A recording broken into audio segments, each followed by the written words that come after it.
Hey everybody, welcome to another episode of our TESCH Talks. Today our guest is Megan. She's with the Girls Who Code organization, and their mission is to help close the gender gap in technology and help kind of transform the image of what a programmer looks like and does.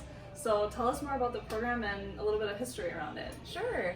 So Girls Who Code, the foundational idea behind it really started back in 2010. So our CEO and founder, Reshma Saujani, was running for Congress in the state of New York. And she was, doing a lot of visits across the state to different school districts and just kind of stopping by classrooms. And she noticed that, there were a lot of really cool, computer science initiatives and IT initiatives in a lot of these schools.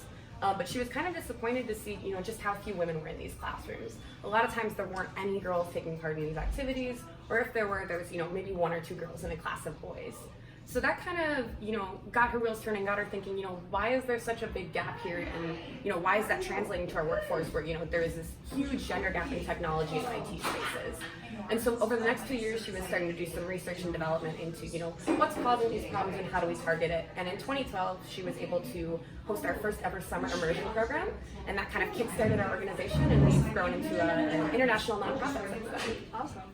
So it's said that 1 in 5 women actually get computer science degrees, so why is the gender gap getting so bad over time? Yeah, so it's really interesting because, computer science and technology have really been, rapidly expanding as these fields of research and study, but, the gender gap has also been widening. So Reshma, with, the research she was doing, we've kind of narrowed it down to 2 main reasons. The first is, you can't be what you can't see. And, a lot of times in popular media or in the classroom setting in general, when we're learning about these tech innovators, it's primarily men that we're learning about.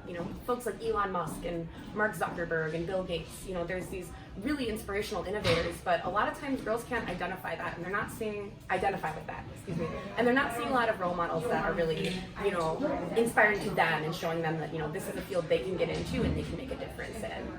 So that's kind of one of the main components is, there's not a lot of role models in these spaces. And the second is, so Reshma actually has a TED Talk about this, but it's the idea of being brave, not perfect.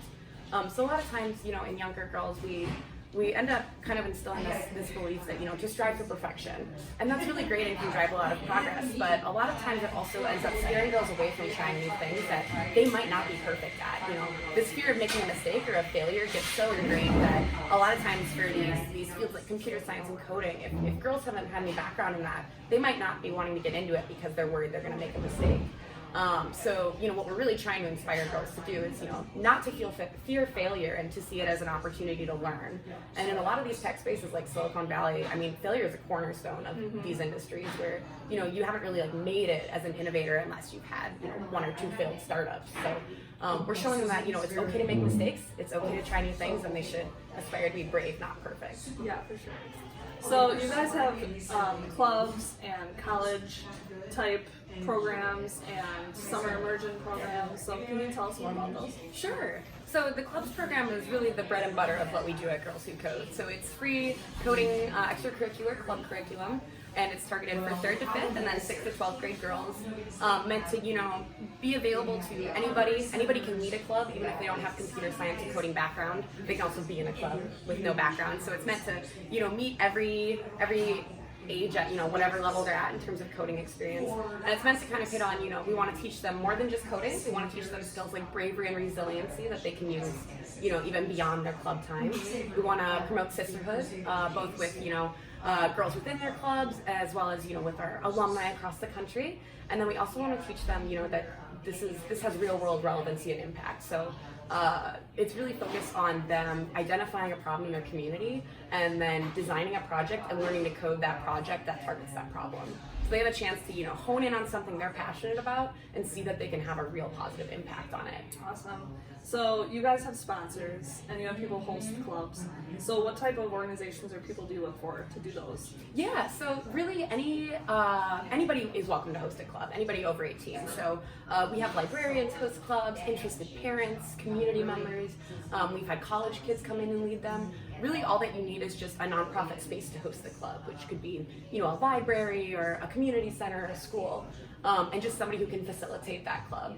So we really want to focus on making it accessible and available to everybody. So a lot of times, folks can come in and lead clubs even if they've never, coded in their life. And it's a really neat opportunity to show their kids that they can learn a new skill at any age, and you can learn to code alongside your participants even. That's awesome. Yeah. Something I feel like I need to sign up for because I know nothing about coding. It's a good way to start. So how did you decide you wanted to work for and kind of be a champion for Girls Who Code in this area? Yeah, so I, prior to working with Girls Who Code, I was in the Peace Corps. I served in Thailand in the youth development sector. So a lot of working with kids and a lot of this similar, instilling a lot of life skills and teaching English and things like that. And I finished up my service last March, and I knew coming back to the States, I really wanted to get involved with an organization that I was, 100% committed to their cause, and I felt like I was, really having a positive impact on the world around me. And in addition to that, a lot of my background and, the field I thrive in is youth development and, working with kids. And, they really are the future, and, getting to inspire them and equip them with the skills they need is really wholesome work.